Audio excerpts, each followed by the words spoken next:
सौतेली माँ, आज इतने बरसों बाद पीछे पलट कर देखती हूँ तो एक ही लफ्ज बार बार कानों में गूंजता है। सौतेली माँ, ताउम्र इस एक शब्द से जंग लड़ती आ रही हूँ। अब तो जैसे ये मेरी पहचान ही बन गया है। हर बार अग्नि परीक्षा, हर बात पर अपनी ममता साबित करना जैसे कोई अपराधी हूँ मैं, और ये पूरा समाज ही मुझे कटघरे में खड़ा करके सवाल करने का हक रखता हो। क्यों दूँ मैं सफाई? क्यों करूं खुद को साबित? माँ सिर्फ माँ होती है, उसकी ममता सगी या सौतेली नहीं होती। लेकिन कौन समझता है इन भावनाओं को? दो कौड़ी की भी कीमत नहीं है मेरी इन भावनाओं की। उमा आज न जाने क्यों इस उधेड़ बिल में लगी थी, आज ही क्यों? वो तो अक्सर खुद से इस तरह के सवाल करती रहती है जिनका जवाब किसी के पास नहीं होता। धूप को आंचल में भर लेने की कोशिश में जुटी थी उमा। कभी झील में चांद के अक्स को थाम लेना चाहती थी, कभी उड़ती खुशबू को मुट्ठी में कैद करने को आतुर हो जाती, लेकिन वो जानती थी कि ये संभव नहीं है। हर बार तरसती निगाह से सबकी ओर देखती थी कि कहीं कोई प्रशंसा भरे शब्द कह दे उसके लिए, लेकिन ऐसा होता नहीं था। समय इसी तरह गुजर रहा था। आज आंगन चांदनी से भरा था। शबनम के बरसने से मौसम और भी खुशगवार हो गया था। बालकनी में खड़ी नेहा अचानक बोली, माँ, इतनी देर से चुपचाप मेरे पीछे खड़ी क्या सोच रही हो? नेहा बेटा, तुम्हें कैसे पता चला कि मैं पीछे खड़ी हूँ? नेहा की उमा ने हैरान होकर पूछा। माँ, तुम्हारी खुशबू मैं अच्छी तरह से पहचानती हूँ। तुम्हारा एहसास, तुम्हारा स्पर्श, सब कुछ मुझसे बेहतर कौन समझ सकता है? आखिर माँ हो मेरी। नेहा ने अपनी माँ का हाथ थामकर कहा। माँ, क्या तुम अब भी दुविधा में हो? मैं सही हूँ ना माँ? नेहा एक गहरी दृष्टि अपनी माँ पर डालते हुए पूछा। सही गलत तो मैं खुद नहीं समझ पा रही, बस मन में यही डर है कि तुम कहीं वही गलती तो नहीं दोहरा रही जो मैंने भावनाओं में बहकर की थी। नेहा की माँ उमा ने अपने छिपे डर को ना चाहते हुए भी नेहा के सामने रख दिया। माँ, तुम्हारा डर जायज है, लेकिन तुमने जो किया वो मेरे लिए गर्व की बात है, और मैं भी यही चाहती हूँ कि मैं वही करूँ जो इस वक्त सही लग रहा है। बिना किसी पूर्वाग्रह के तुम मेरी प्रेरणा हो माँ। तुमसे ही मैं ममता की गहराई जान पाई हूँ। भला तुम्हारी ममता को मैं तुम्हारी गलती कैसे मान लूँ? तुम्हारी सोच ठीक है, लेकिन जिस दर्द से मैं गुजरी हूँ उसी दर्द से तुमको गुजरते नहीं देखना चाहती। अब रात बहुत हो गई है, सो जाते हैं। माँ, मुझे आज अपनी गोद में सोने दो। नेहा को थपकी देकर मासूम बच्चे की तरह सुला रही थी उमा, और उसकी यादों का कारवां बरसों पहले जा पहुंचा था।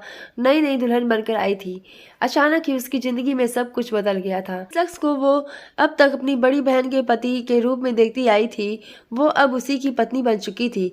उमा ने बिना आनाकानी किए सिर्फ शादी के लिए हामी भर दी थी, क्योंकि दीदी की असमय मौत के बाद उसे सबसे अधिक चिंता उनके दोनों बच्चों नेहा और रवि के भविष्य की थी। बाकी घर वालों की तरह उमा की यही सोच थी कि मौसी भी मां समान होती है। चूंकि बच्चे पहले से ही उमा से घुले मिले थे, तो वो भी अपनी माँ के रूप में आसानी से स्वीकार कर पाएंगे। उसकी बहन ने भी तो उसे अपने बच्चों की तरह ही प्यार किया, तो भला वह अब पीछे कैसे हट सकती थी? दूसरी तरफ शिव का भी वो बहुत सम्मान करती थी। समय बीतता रहा, बच्चों के साथ उमा खुद भी बच्ची बन जाती और खेल खेल में उन्हें कई बातें सिखाने में कामयाब हो जाती।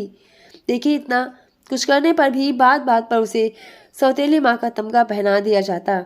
अगर बच्चे को चोट लग गई तो पड़ोसी कहते, बेचारे बिन माँ के बच्चे हैं, सौतेली माँ कहाँ इतना ख्याल रखती होगी। लेकिन इस तरह के ताने सुनने की आदी हो चुकी थी उमा। लेकिन सबसे ज्यादा तकलीफ तब होती जब अपना ही कोई इस दर्द को बढ़ा देता, चाहे बच्चों का जन्मदिन हो या कोई अचीवमेंट।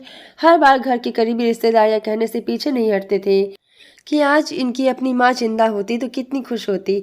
से मुझे खुशी है कि सभी लोग दीदी को याद करते हैं, लेकिन बात बात पर मुझे सौतेलेपन का एहसास कराना बहुत पीड़ादायक है। मैं हर तरह से आपको और बच्चों को अपना हिस्सा समझती हूँ, और यह भी आपको बता दूं कि अपना फर्ज समझकर नहीं, बल्कि आपके व बच्चों के प्रति प्यार व अपनेपन की गहरी भावना के चलते मैं सब करती हूँ। उमा ने शिव से अपने दिल की बात कही। उमा, तुम अपना फर्ज अच्छे तरह से निभा रही हो, लेकिन लोगों का तो तुम्हें पता ही है कि बिना सोचे समझे भी बोल जाते हैं। उनकी बातों को इतनी अहमियत देकर तुम सिर्फ खुद को ही तकलीफ दोगी। शिव ने उमा को समझाया। शिव की बातों से उमा का मन थोड़ा शांत हुआ, लेकिन दूसरी तरफ वो यह भी जानती थी कि शिव को उसकी पीड़ा की गहराई का अंदाजा तक नहीं। जब सबके सामने उसकी ममता पर सवाल या निशान लगा दिया जाता है, तब उसके दिल पर क्या गुजरती है या कोई नहीं समझ सकता। इसी बीच उमा को पता चला कि वो माँ बनने वाली है। इस बच्चे के लिए वो मानसिक रूप से तैयार नहीं थी, लेकिन शिव के समझाने पर उसने तय किया कि वो इस बच्चे को जन्म देगी। उमा ने एक बेटी को जन्म दिया। शिव और उमा साथ साथ सभी खुश थे। नेहा ने भी गुड़िया को देखकर कहा, माँ ये बिल्कुल मेरी तरह दिखती है ना। सब लोग उसकी मासूमियत पर हंसने लगे। नेहा और रवि की उम्र में मात्र 1 वर्ष का ही अंतर था। उमा जानती थी कि बच्चों को उससे कोई शिकायत नहीं है, लेकिन उसे डर था कि समय के साथ साथ कहीं दूसरे लोग बच्चों के मन में भी सगे सौतेले की भेद का जहर न भर दें। उमा अपने इस डर से आजीवन उबर नहीं पाई और यही वजह रही कि अपनी कोख से जन्मी नीति से कहीं ज्यादा ध्यान वो नेहा और रवि का रखती। लेकिन कहीं ना कहीं उमा को यह एहसास हो रहा था कि रवि के मन में कुछ ग्रंथियां पलने लगी थीं और वो धीरे धीरे उससे दूर होता जा रहा था। वक्त बीतता गया, बच्चे बड़े हो गए। रवि ने इंजीनियरिंग पूरी की और नेहा ने MBA। उमा को दोनों बच्चों से बहुत उम्मीदें थीं, लेकिन रवि की बढ़ती दूरी को लेकर उसके मन में डर बढ़ता ही जा रहा था। एक दिन उसका डर सही साबित हुआ। उस दिन जब रवि के मुंह से भी उसने सौतेली माँ शब्द सुना तो उसके पैरों तले जमीन खिसक गई। रवि, ये क्या बात हुई बेटा? पढ़ाई पूरी हो गई, अब तुम्हें अपना करियर बनाने के लिए मेहनत करनी होगी। बिना जॉब ढूंढे कहीं काम नहीं मिलेगा। दिन भर घर पर बैठकर रात में दोस्तों के साथ पार्टी करके तुम अपना कीमती समय जाया कर रहे हो। मैं जो भी कर रहा हूँ अपने पापा की कमाई पर कर रहा हूँ। आपको क्यों तकलीफ हो रही है? आप चाहती हो मैं मेहनत करूँ और आप मजे से मेरे पापा की सारी प्रॉपर्टी हड़प कर लो। उमा उस दिन रवि को थप्पड़ मारने से खुद को रोक नहीं पाई। बार हाथ उठाया उसने अपने बच्चे पर। मुझे आपसे यही उम्मीद थी, आखिर आपने साबित ही कर दिया कि सौतेली माँ तो सौतेली ही होती है। इतना कहकर रवि गुस्से से बाहर चला गया। उमा रोती रही, यही सोचती रही कि आखिर कहाँ चूक हुई उससे। जब वो दुल्हन बनकर आई थी तो शिव के पास न खुद का घर था न कोई प्रॉपर्टी। उसकी नज़र में तो रवि और नेहा ही उसकी सबसे बड़ी जायदाद थी। वो सौगात जो उसकी बहन की थी, जिसे वो बड़े राजों से उसे संभालना सहजना पल्लवित करना था। अपनी हर इच्छा का दमन करके उसने पैसे सहेजे। खुशियों को भूलकर बच्चों की परवरिश से ज्यादा अहमियत किसी भी चीज को नहीं दी। बच्चों को शहर लेकर आई ताकि वो गंदे माहौल से बाहर निकले। शिव को भी कहा कि बच्चों की खातिर कोई अच्छी नौकरी या अपना बिजनेस शुरू करने का थोड़ा रिस्क लेना होगा। उमा ने खुद शिव के साथ दिन रात मेहनत करके यह बिजनेस खड़ा किया और आज जब सब कुछ उसके पास है तो इस बच्चे ने उन्हें कंगाल कर दिया। उमा की आंखों से आंसू बहते ही जा रहे थे। खैर, रवि भले ही उमा से दूर हो गया था, लेकिन नेहा उमा को समझती थी। लेकिन आज उमा फिर से एक दुविधा में थी। यूं लगा मानो इतिहास खुद को दोहरा रहा हो। शिव ने उमा को बताया कि नेहा के लिए एक बहुत ही अच्छा रिश्ता आया है। शिव के दोस्त मिस्टर खन्ना लंदन में रहते हैं, उनका बेटा सनी भी वहाँ डॉक्टर है। वो नेहा को अपने घर बहू बनाना चाहते हैं। यहाँ तक तो उमा भी खुश थी, क्योंकि वो जान पहचान वाला परिवार था। दोस्ती रिश्तेदारी में बदल जाएगी तो और भी अच्छा रहेगा। लेकिन जब शिव ने यह बताया सनी की पहले भी शादी हुई थी, उसकी पत्नी का देहांत हो चुका था और उनकी एक बेटी भी है, तब उमा अपने गुस्से को दबा न पाई। नहीं शिव, यह शादी नहीं होगी। अपनी नेहा को यहाँ और भी अच्छे लड़के मिलेंगे। वैसे भी ऐसी क्या मजबूरी है या जल्दी है जो पहले से शादीशुदा लड़के को हम अपनी बेटी के लिए चुने? उमा ने दो टूक जवाब दे दिया, लेकिन इसमें बुराई क्या है? जान पहचान वाला परिवार है, किसी अच्छे लड़के को रिजेक्ट करने का यह उचित कारण नहीं है।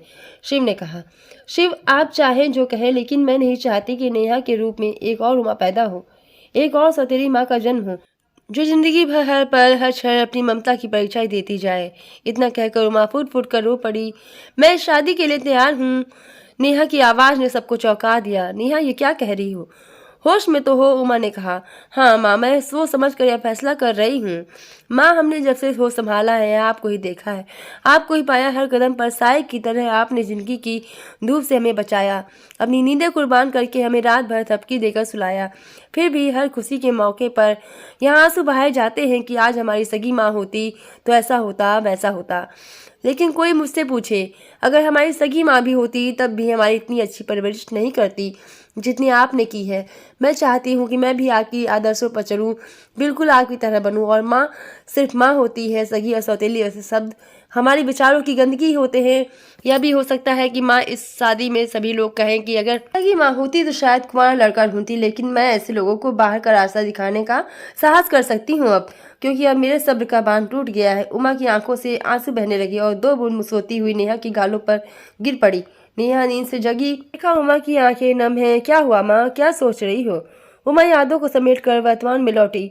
नेहा, मेरे प्यार और समर्पण को तुमसे बेहतर कोई नहीं समझ पाया, लेकिन भावनाओं में बहकर ऐसा कोई भी फैसला मत लो जिसके लिए तुम्हें आगे चलकर पछताना पड़े। तुमने अगर यह शादी की तो मैं खुद को कभी माफ नहीं कर पाऊंगी, इसलिए अपने फैसले पर एक बार फिर विचार कर लो। मैंने तुम्हें लेकर और भी कई सपने देखे हैं, क्या उन्हें अधूरा छोड़ दोगी?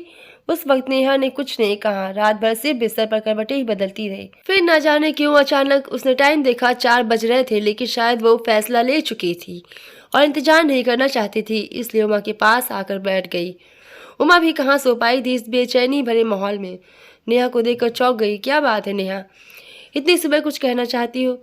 माँ, मैंने बहुत सोचा, आप बिल्कुल सही कह रही हो। मैं भावुक होकर यह फैसला ले रही थी। अभी तो मुझे अपना करियर बनाना है, आपके सपनों को पूरा करना है। आप चाहती थी ना कि मैं अपने पैरों पर खड़ी होकर आपका नाम रोशन करूं। इतनी जल्दी शादी के लिए मैं मानसिक रूप से तैयार भी नहीं थी। थैंक यू माँ, हमेशा की तरह आपने सही समय पर मुझे सही रास्ता दिखाया और मेरी आंखें खोल दी। ने नेहा का माथा चूमा। नेहा, तुमने एकदम सही फैसला लिया है। माँ, जिसके पास आप हो वो भला कभी कोई गलती कर सकता है क्या? आपने हर कदम पर हमें सही राह दिखाई। जब जब हम कमज़ोर पड़े आपने ही हाथ थामा, जब जब हम लड़खड़ाए आपकी ही बाहों का सहारा मिला। आप दुनिया की बेस्ट माँ हो। बस अब बातें बहुत हो गई, चलो सो जाओ, अब तो मुझे भी नींद आ रही है। मन का बोझ हल्का हो गया। माँ, मुझे अपने पास ही सोने दो ना प्लीज़। पापा तो वैसे भी टूर पर गए हैं। दोनों खिलखिलाकर हंसने लगी। थोड़ी देर बाद नींद की आगोश में खो गई। दोनों के चेहरे पर अलग ही सुकून था।